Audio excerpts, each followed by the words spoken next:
2023 has been all about AI and analytics, so right up in your alley. What excites you about the AI space?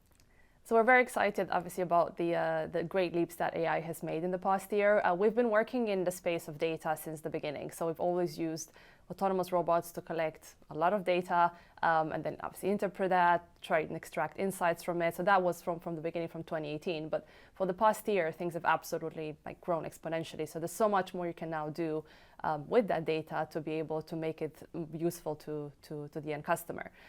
So the thing that I'm most excited about in 2024 is actually seeing a lot more practical applications of AI for different types of B2B use cases.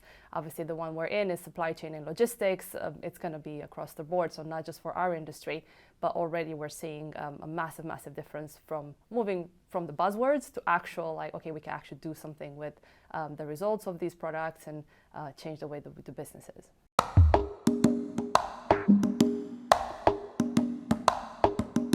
I would like to maybe dive deeper into your experience because I know that you've raised Series A round in 2023, so you've had some experience of fundraising yourself. How do you think that 2023 compared to your experience of 2022 when you were fundraising?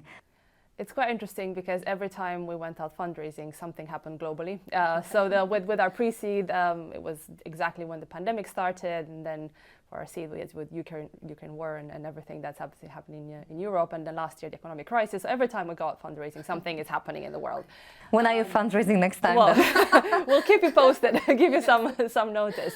But I think what we learned is if you're doing it in the right way, the right time, and you kind of show that momentum, regardless of what's happening in the world, there's always money somewhere and people are excited still about good ideas.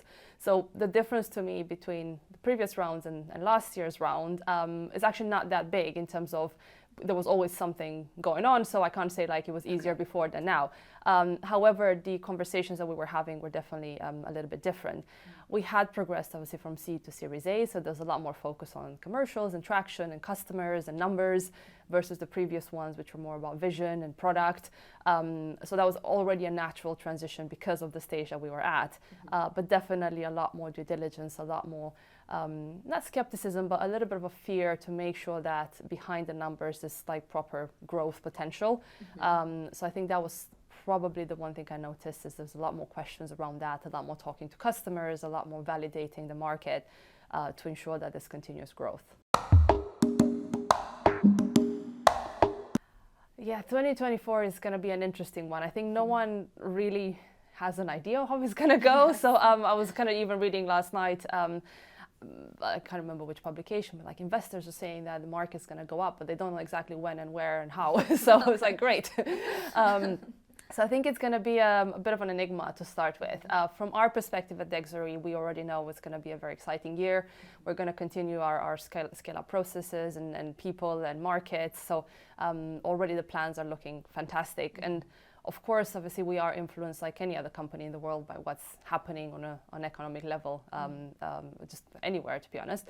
But we are already kind of have solid plans that we're confident in. So focusing a lot on that rather than, again, the news and the buzz and the dramas in the media.